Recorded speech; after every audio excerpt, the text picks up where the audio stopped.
Hi, I'm Ann Butera. Thanks so much for joining me in my studio today. One thing that I struggle with year after year is how to remain inspired and creatively energized at the beginning of a new year when I want to start a lot of projects, but it is winter outside. And for me, because my inspiration comes directly from my garden, it's so hard for me to stay inspired, to be creatively energized when it is winter. And this year has been different. And part of that reason is because I have my new studio and I have direct access to the beauty of nature all the time. I've been spending so much time just sitting in front of my studio doors, looking out at my sleeping garden, watching the birds, watching the changing skies, observing the snow, the melting snow, the rain, all the different faces of the winter. And it has been healing, and it has been energizing, and it has been beautiful. More and more, I'm remembering how important it is for me to prioritize connecting with nature in whatever way I can.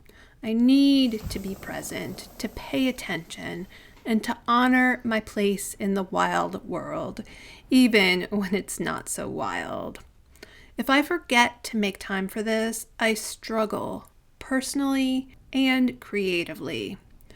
So I'm reminding myself again and again that I need to make time for this, even or especially in winter when it's harder to do.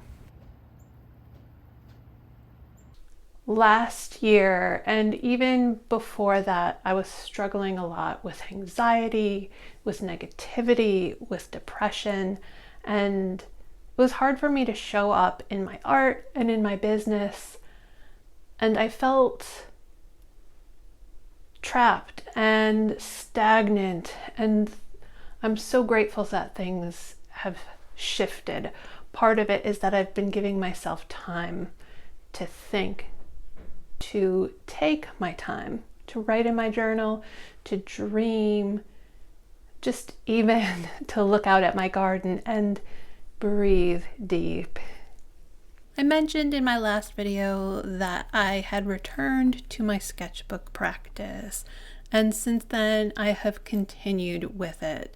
And I've been having so much fun playing within the pages of my sketchbooks, playing with color, playing with different mediums. It's such a nourishing practice to play within a sketchbook, to let go of any inhibitions and fear, and just enjoy yourself. I know how hard it is to feel free enough to work in a sketchbook, whether you're starting for the first time or whether you have put your sketchbook aside for a while. I know how hard that is, but I think once you get going and once you find a rhythm, then you'll really want to keep playing and keep experimenting. At least that is how it's been for me. The other thing about my sketchbooks that I love is that they give me a place that I can create art without having any pressure. My regular paintings, which I love doing, they are very precise and very detailed, but in my sketchbooks, I can do something different, and that is very freeing and fun. I have so many plans and ideas for this coming year, and I'm working on some very, very exciting projects. I'll be excited to share them with you throughout the year. One exciting project going on right now is that I am the guest editor for the next issue of Strawberry Moon magazine. If you are an art journaler or work in sketchbooks, I would love to have you submit. Submissions close very soon on Monday, February 19th. So go over to strawberrymoon.art and submit to the gallery or to the Ask the Art Journaler survey. I have finished one exciting project, and that is my first sticker collection. You can find them on my website. In addition to the projects I've mentioned and some that I haven't yet told you about, I am continuing to work on my botanical watercolor paintings. And because it is winter, I am finding my inspiration in my houseplants.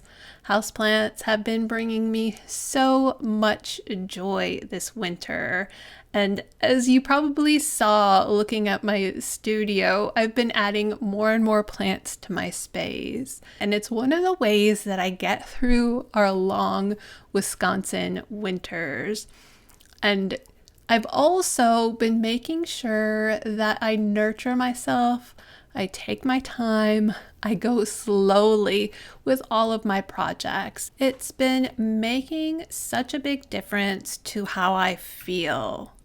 Taking my time and enjoying things really does make a difference.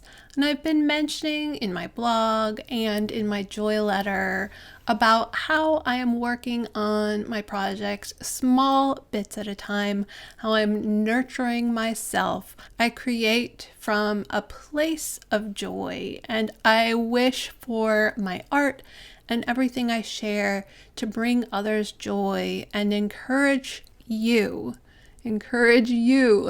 to create beauty and notice joy in the world. And I can't do that when I'm feeling depleted. So this is very important work to me. I'm also grateful because my girls are such good teachers. Yes, Clara reminds me to snuggle up, but both she and Fiona help me to have fun and to savor and enjoy each day. They're both there to remind me if I've been spending too much time on the computer and not making enough time for fun. I'm grateful for their company, out in the garden, on walks, in my studio, and yes, snuggling up on the couch too.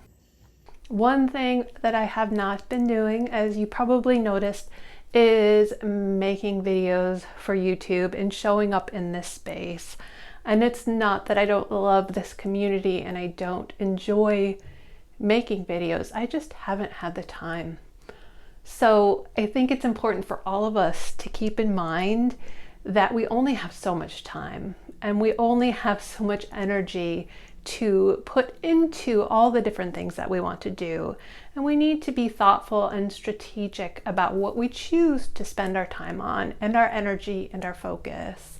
I hope that you are spending your energy and your focus on things that light you up and bring you joy so that you can share that joy with others. So thanks again for joining me in my studio. I'd love to hear from you, see what you've been up to. If you want to comment here or if you want to jump over to my blog, I'd love to hear from you. So until next time, I am wishing you joy and creativity. Thanks again. Bye-bye.